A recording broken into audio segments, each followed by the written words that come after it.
You wake up to the TV already on. Your spouse is sitting on the couch, eyes wide. The kids are still upstairs. The news anchor reads the announcement in a flat voice. Tonight, from 7 p.m. to 7 a.m., the annual Purge begins. All crime is legal. Your stomach twists. This is year 3, but it still feels unreal. You decide to stay home like last time. You and your spouse spend the day boarding up windows and moving furniture to block the doors. Turn the basement into a safe room and stock it with food and water. You tell the kids to stay calm and quiet, no matter what they hear. By late afternoon, the streets are already emptying. As the sun sets, the emergency alert blasts from every phone and TV. The countdown starts. At exactly 7 p.m., the siren wails across the city.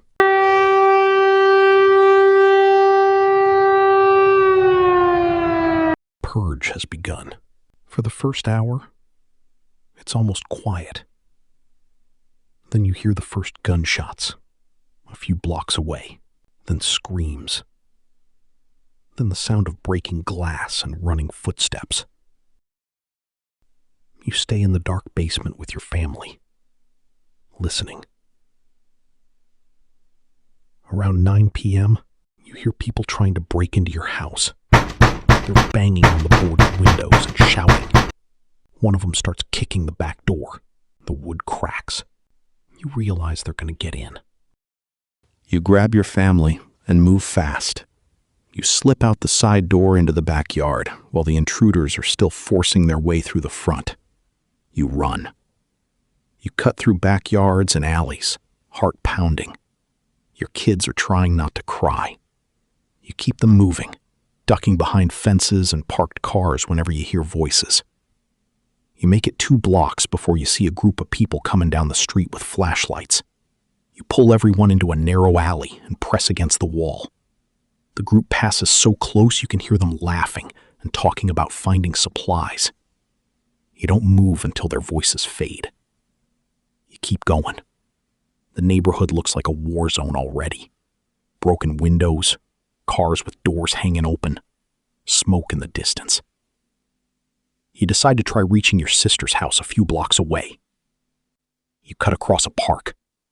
Halfway through, you see another group ahead. They're checking houses.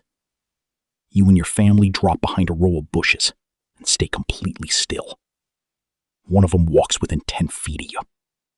You hold your breath until they move on. You finally reach your sister's street. The house is dark. You knock quietly on the back door. No answer. You try the handle. It's unlocked. Inside, the place is trashed. Someone already came through. You hear voices outside again. This time, they sound closer. You move your family into the basement and shut the door behind you. You stay frozen in the dark for what feels like hours. Eventually, the voices leave. You wait until the sky starts getting light. At 7 a.m., the final siren sounds. The purge is over. You step outside carefully. The street is quiet now, but the damage is everywhere. Broken glass, burned cars, houses with doors kicked in. A few people are walking around in shock. Your own house is still standing when you get back, but the front door is broken, and everything inside is ripped apart. The news comes back on later that morning. They're reporting over 200,000 deaths across the country, In 12 hours, hospitals are full.